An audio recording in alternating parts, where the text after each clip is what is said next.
बात उस समय की है जब जमुना नगर में एक नया आदमी आम बेचने आया था। उसका नाम बिरजू था। वो दूसरे गांव से आम बेचने आया था। उसने देखा कि यहाँ पर कोई आम बेचने वाला नहीं है। हाँ, ये जगह बढ़िया है आम बेचने के लिए, और यहाँ पर दूसरा कोई आम बेचने वाला भी नहीं है। और फिर बिरजू टोकरे को अपने सिर रखकर उस गांव में आम बेचने लगता है। आम ले लो, आम रसीले मीठे आम, ताजे ताजे आम, एकदम सस्ते और बढ़िया आम। तो एक बार खाएगा वो बार बार आएगा। आओ चले आओ, आज चले आओ, मीठे आम, सस्ते आम, रसीले आम। तभी एक औरत उस बिरजू की आवाज सुनकर उससे आम खरीदने आती है। भैया, आपको तो इस गांव में पहले कभी नहीं देखा। लगता है आप इस गांव में नए आए हो। जी, मैं इस गांव में आम बेचने आज ही आया हूँ। ये आपने सही किया जो हमारे गांव में आम बेचने आ गए। यहाँ कोई आम बेचने वाला नहीं है, इसीलिए हम लोग तो आम खाने के लिए तरस जाते थे। आम खाने के लिए हमें दूसरे गांव से आम मंगाने पड़ते थे। आप मेरे आम एक बार खा कर देखो, इनका स्वाद भूल नहीं पाओगे। पहले जरा आम चखा कर तो दिखाओ, आम बढ़िया भी है या नहीं। हाँ हाँ, अभी चखाता हूँ। बिरजू उस औरत को आम चखा कर दिखाता है। वाकई में तुम्हारे आम तो बड़े ही स्वादिष्ट हैं भैया। एक काम करो, आप मुझे 2 किलो आम दे दो। वो औरत बिरजू को पैसे दे देती है और आम लेकर वो औरत अपने घर चली जाती है। क्योंकि वो और कोई नहीं, एक भूत होता है। वो आम वाले का रूप लेकर इस गांव में आया था। अब वो दिन दूर नहीं जब मैं एक एक करके इस गांव के सभी आदमियों को अपने आम खिलाकर अपने वश में कर लूंगा। इन आमों का असर केवल आदमियों पर ही होगा, बाकी और किसी पर नहीं। जब वो औरत आम लेकर अपने घर पहुंचती है, वो आम को धोकर काट कर अपने पति को खाने के लिए देकर चली जाती है। जैसे ही उसका पति आम खाता है तो वो वहाँ से गायब होकर भूतिया बिरजू के टोकरे में आम बना पड़ा होता है। उधर वो औरत अपना काम खत्म करके अपने पति के पास आती है। अरे, ये कहाँ चले गए? अभी तो मैं इन्हें आम काट कर खाने के लिए देकर गई थी, फिर अचानक से कहाँ चले गए? हो सकता है बाहर किसी काम से गए हो, पर बिना बताए तो वो कभी जाते नहीं। फिर कुछ देर बाद बिरजू के पास से एक औरत जा रही होती है, तो वो बिरजू के आम देखकर रुक जाती है।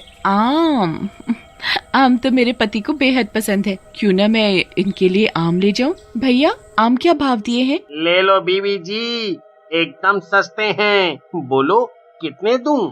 दे दो 1 किलो आम। वो औरत आम लेकर घर चली जाती है और घर पहुंचकर आम धोकर उन्हें काटकर प्लेट में लगाकर टेबल पर रख देती है कि जब उसके पति काम करके आएंगे तो आम को देखकर खुश हो जाएंगे। तभी थोड़ी देर में उसका पति काम पर से घर आ जाता है। अरे वाह, आम! आज तो मजा ही आ जाएगा। जैसे ही वो आदमी आम को खाता है और जैसे ही वो पूरा आम खत्म करता है तो वो आदमी आम बनकर वहाँ से गायब होकर बिरजू के टोकरे में होता है। तभी उस आदमी की पत्नी अपना काम खत्म करके वापस कमरे में आती है तो देखती है, ये आम कौन खा गया?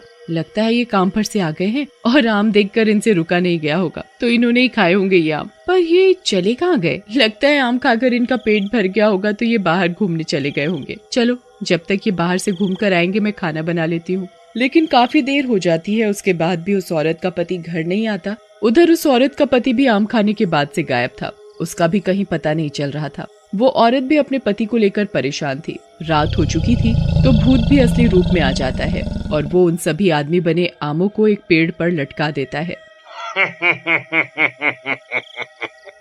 अब ये सभी आदमी ऐसे ही पूरी जिंदगी एक आम का पेड़ बनकर रह जाएंगे। उधर जिनके पति गायब हुए थे वो औरतें परेशान हो रही थी कि आखिर उनके पति बिना बताए कहाँ गायब हो गए, और इसी तरह पूरी रात निकल जाती है। और अगले दिन बिरजू फिर उस गांव में घर घर आम बेचने लगता है। आम ले लो, आम मीठे मीठे ताजा ताजा रसीले आम, जो खाएगा उसका मन बार बार ललचाएगा। आ जाओ, सस्ते और बढ़िया आम ले जाओ। उस बिरजू के आम को कोई एक बार देख लेता तो वो आम लिए बगैर नहीं जाता। तभी कुछ और औरतें उस बिरजू भूत वाले से आम खरीदने आती हैं। भैया, आपके आम तो बढ़िया लग रहे हैं। अभी अभी ताजे तोड़ कर लाया हूँ। बोलो कितने कर दूं? मुझे 2 किलो दे दो। और मुझे 4 किलो। मुझे 3 चाहिए।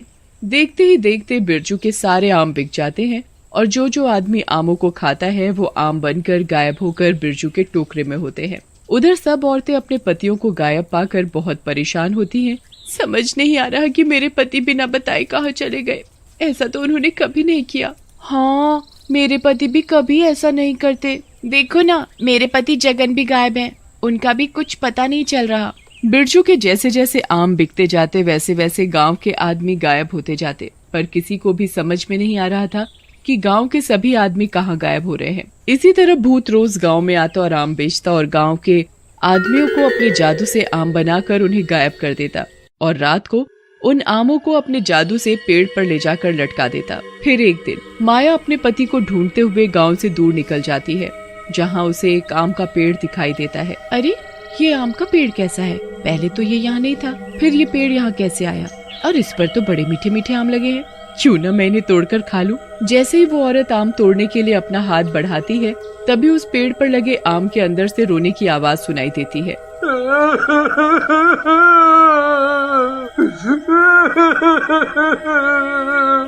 हमें बचाओ, हमें बाहर निकालो। अरे, ये आवाज तो मेरे पति की है। माया, मैं हूँ तेरा पति जगन।